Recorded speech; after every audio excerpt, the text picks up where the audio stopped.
Cuando pensamos en Internet, se nos viene a la mente todo esto. Y sí, es una tecnología increíble. Pero también tenemos imágenes en nuestra mente, que las hemos obtenido de lo que nos han dicho en la escuela desde niños. Las hemos visto en la televisión o en las películas, que cuando hablamos sobre telecomunicaciones, también pensamos en esto.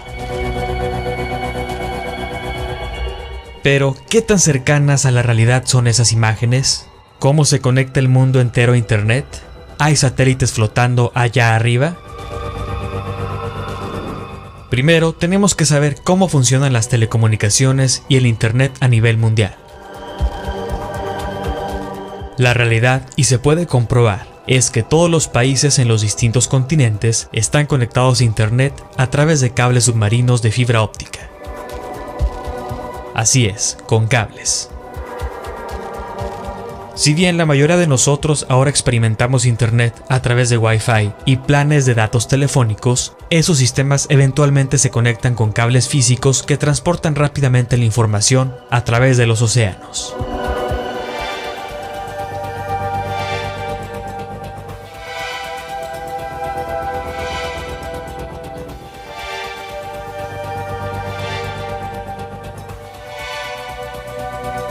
Pero vamos un poco atrás.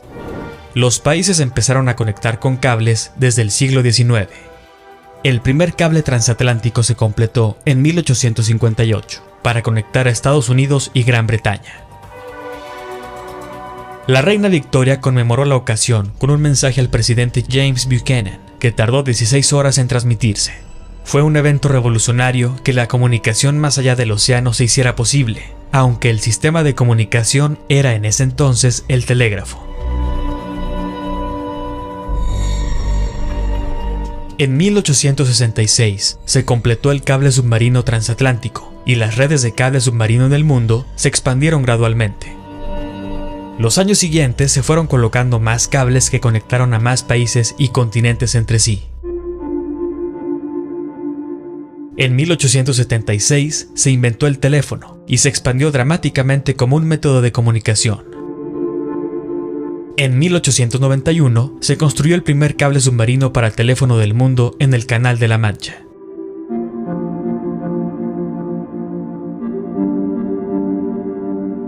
Si bien el tendido de un cable telefónico transatlántico se consideró seriamente desde la década de 1920, la tecnología necesaria para las telecomunicaciones económicamente viables se desarrolló hasta la década de 1940.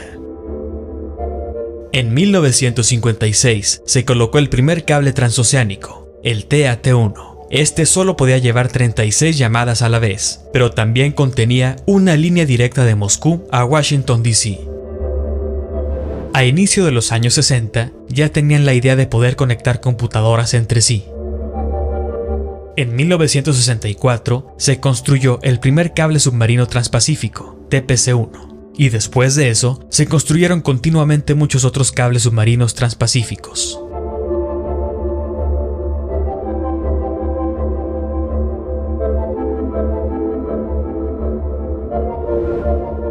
En 1965 se conectaron por primera vez dos computadoras a larga distancia, una en Massachusetts y otra en California, mediante línea telefónica. Así nacía Internet.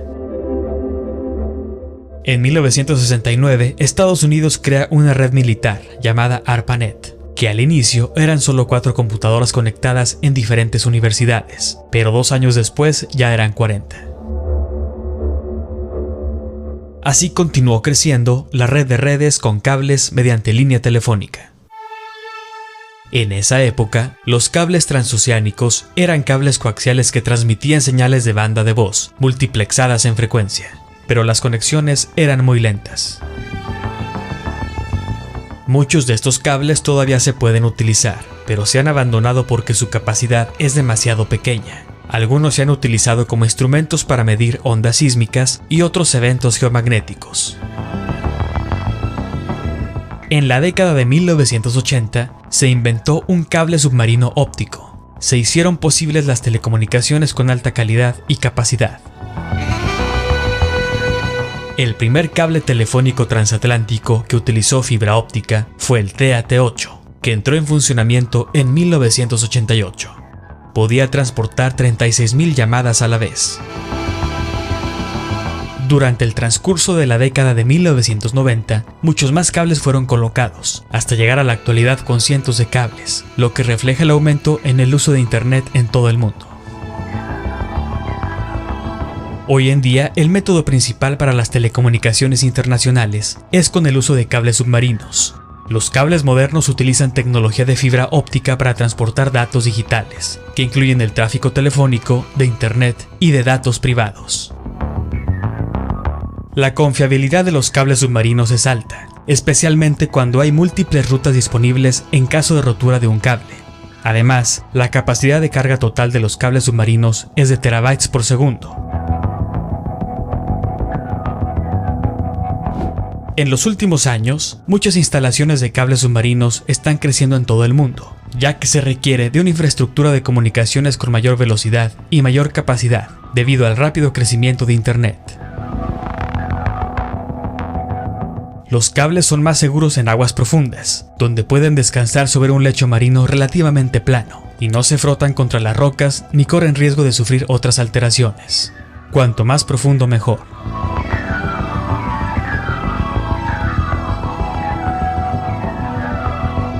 Más cerca de la costa, los cables están enterrados bajo el lecho marino para su protección, lo que explica por qué no se ven cables en la playa. Pero en las profundidades del mar se colocan directamente en el fondo del océano.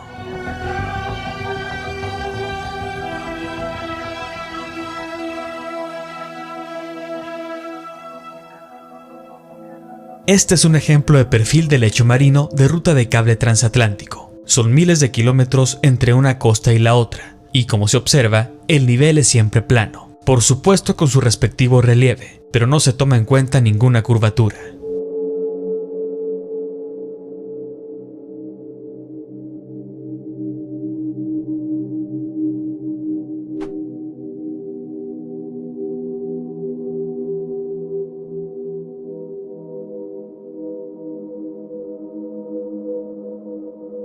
No hay curvatura, solo relieve.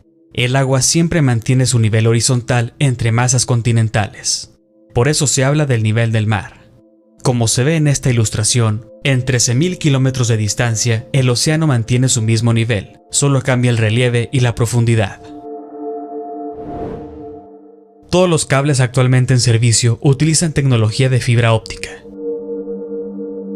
En la era moderna, las empresas de telecomunicaciones tendían la mayor parte del cable, pero durante la última década, los gigantes tecnológicos estadounidenses comenzaron a tomar más control. Facebook, Google, Amazon, Apple y Microsoft ahora están construyendo sus propios sistemas de cable submarino, por lo que tienen control sobre la infraestructura de la que dependen. Facebook y Google construyeron uno de los cables más grandes para conectar Los Ángeles y Hong Kong, llamado Pacific Light Cable Network, PLCN, el cable de alta velocidad de aproximadamente 13.000 kilómetros de longitud. Este cable puede mover datos a una velocidad de 144 terabytes por segundo, lo que haría posible tener 80 millones de llamadas de videoconferencia en alta definición simultáneas entre Hong Kong y Los Ángeles. Google también construyó un cable entre Oregón y Japón, y Facebook y Microsoft construyeron uno que conecta Virginia con España. En la actualidad, hay más de 1.2 millones de kilómetros de cables que conectan los continentes para respaldar nuestra demanda de comunicación. Los operadores de telecomunicaciones, los operadores móviles, las corporaciones multinacionales, los gobiernos, los proveedores de contenido y las instituciones de investigación dependen de los cables submarinos para enviar datos a todo el mundo. Algo curioso es que hasta ahora no hay cables submarinos entre Australia y Sudamérica, tal vez por la gran distancia entre estos dos puntos, el riesgo de colocarlo en esas latitudes del Océano Pacífico y también por el costo que implica. Pero tal vez te estés preguntando, ¿qué hay de la radio, ya que es inalámbrica? Bueno, en este caso, su espectro es limitado. El alcance y propagación depende de las bandas de frecuencias, que que pueden ir desde algunas decenas de kilómetros a cientos de kilómetros, o en el caso de las bandas LF y MF, el mayor alcance es de aproximadamente 1500 kilómetros, dependiendo también de las condiciones atmosféricas y del terreno. Las ondas electromagnéticas no se desplazan indefinidamente, se van atenuando a medida que aumenta la distancia hasta que desaparecen. Por eso se utilizan antenas repetidoras, pero el alcance también depende de la potencia de la antena transmisora y receptora. Y también se sabe muy bien que ciertas ondas pueden rebotar en la ionosfera. Esto quiere decir que las ondas chocan con capas de la ionosfera y ésta refleja las ondas de regreso hacia otra antena. Esta peculiaridad es aprovechada para realizar transmisiones de radio de muy largo alcance, ya que se puede calcular de acuerdo a la ley de Snell el ángulo con el que debe incidir con la capa de la ionosfera para reflejar la señal nuevamente hacia la Tierra y permitiendo alcanzar una gran distancia. Las comunicaciones terrestres han existido durante mucho tiempo. LORAN, del inglés Long Range Navigation, navegación de largo alcance, se desarrolló durante la Segunda Guerra Mundial, con un alcance de hasta 2.400 kilómetros, utilizando torres en diferentes puntos e islas para proporcionar una cobertura para la navegación. La señal rebota en la ionosfera y llega a la siguiente torre. Desde entonces se han realizado mejoras incrementales a esta tecnología en potencia, alcance y eficiencia. También se utiliza la dispersión troposférica. Las ondas de radio son reflejadas por esta capa de la atmósfera, que es la proporción más baja y hace posible la comunicación entre antenas a mayores distancias.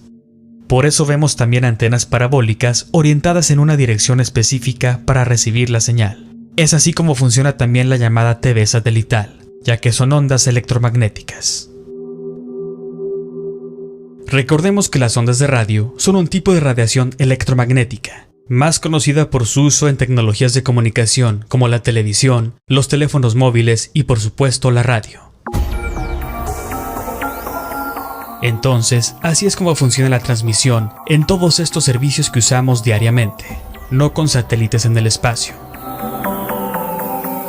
Los servicios de televisión o radio que tienen la palabra satélite, tal vez más por un tema de imagen y marketing, por querer resaltar su parte tecnológica, pero funcionan igual, con antenas transmisoras, receptores y decodificadores. Como ya vimos, hoy en día más del 99% de las comunicaciones internacionales se realizan a través de cables de fibra óptica. El 1% restante se transmiten por antenas, reflectores parabólicos, aviones, drones solares, torres y satélites en globos de gran altitud. Ya hasta aquí, y sabiendo esto, la idea de los satélites flotando en el espacio queda descartada. Pero, ¿entonces sí existen? Bueno, esos solamente existen en imágenes, animaciones y en la ciencia ficción. No hay una sola imagen y video real de un satélite en Internet. Si buscas, todas las imágenes que aparecen son animaciones o composiciones creadas por computadora. ¿Por qué los teléfonos móviles no funcionan en áreas desoladas como las montañas, la jungla, algunas zonas rurales o lejos de la costa? Eso es porque los teléfonos celulares dependen de torres y las torres triangulan su posición. Ya sabemos que el alcance depende también de la calidad y potencia del equipo receptor.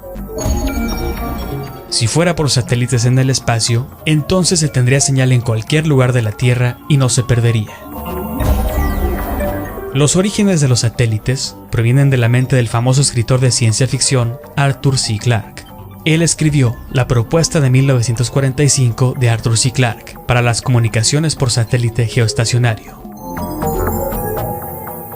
Luego, esta idea siguió apareciendo en libros de ciencia ficción y posteriormente en películas, hasta que se les ocurrió llevarlo a la puesta en escena de la realidad y crear los satélites salidos de la ciencia ficción.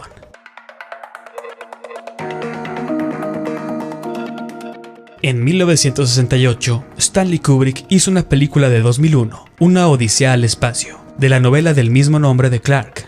Se dice que Kubrick fue contratado para hacer el alunizaje. Se podría suponer que 2001, Una Odisea al Espacio, fue un ensayo antes de la misión Apolo. Si hay tantos satélites supuestamente orbitando la Tierra esférica y sondas que envían a Marte, ¿por qué no hay imágenes completas de la Antártida? En los globos terráqueos virtuales solo se observan imágenes extrañas con partes digitales en blanco e incompletas.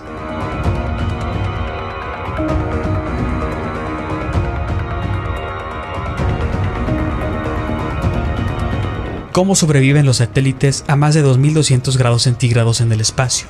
Los satélites supuestamente se encuentran principalmente en la termósfera, donde las temperaturas pueden elevarse a esos grados.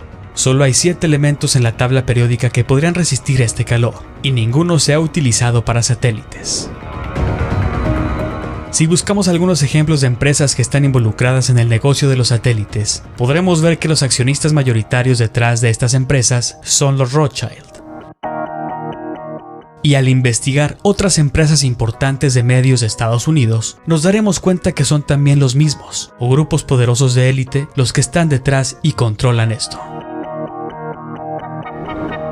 Pero como ya lo mencioné, sí hay algunos tipos de plataformas aéreas no tripuladas, capaces de permanecer en el cielo durante meses, que hacen de satélites, pero que funcionan en aviones o drones solares, que pueden estar en el aire, por ejemplo, a 21 kilómetros de altitud, dando vueltas sobre el mismo lugar durante un mes, o los satélites en globos estratosféricos, que pueden estar volando por varios meses a mayor altitud, entre 20 y 30 kilómetros, ya que no necesitan energía para mantenerse en el aire, dependiendo el tipo.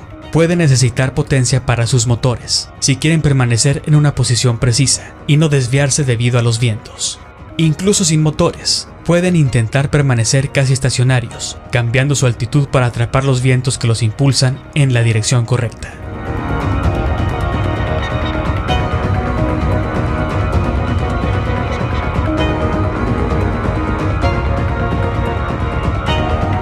Así como también los globos atados, que mantienen su posición.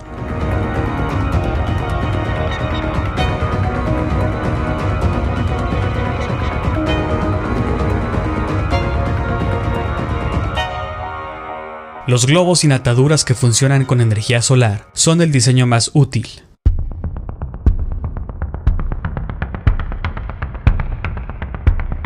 Todos estos vehículos se utilizan para el servicio de foto aérea que vemos en los mapas, radares, observación óptica, inteligencia de señales, clima y telecomunicaciones como internet o telefonía móvil. Por ejemplo, actuando como torres de celulares a 20 kilómetros de altura y proporcionando una cobertura casi perfecta en un alcance de hasta 200 kilómetros, ofreciendo una manera fácil y rápida de cobertura para regiones alejadas o específicas, también en redes militares, de vigilancia, entre otras aplicaciones. Hay al menos 18 plataformas diferentes que se pueden usar de forma independiente o en grupos para brindar todos estos servicios. Y ciertamente pueden ser mal percibidos como satélites por parte del público, que erróneamente siempre hemos pensado que están flotando en el espacio, pero no es así. Entonces, podríamos decir que sí hay aparatos volando en el cielo que forman parte, recordemos, del 1% de la tecnología de telecomunicaciones que se usa a nivel mundial. El otro 99% es a través de cables submarinos.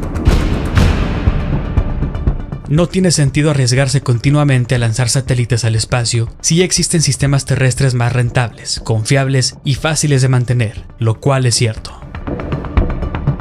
Pero dicen que hay más de 2.600 satélites supuestamente orbitando en operación, y en total, con los que ya no operan pero que siguen aún flotando, son alrededor de 4.900 objetos, y dicen que seguirán lanzando aún más. Pero que además hay hasta 370.000 piezas de basura espacial volando a velocidades de hasta 35.000 kilómetros por hora.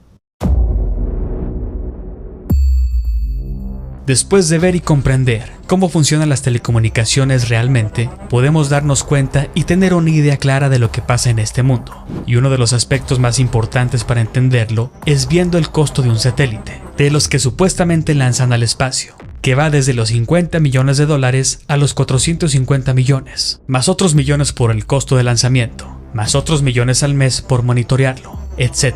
O sea, un negocio redondo. ¿A dónde irá todo ese dinero?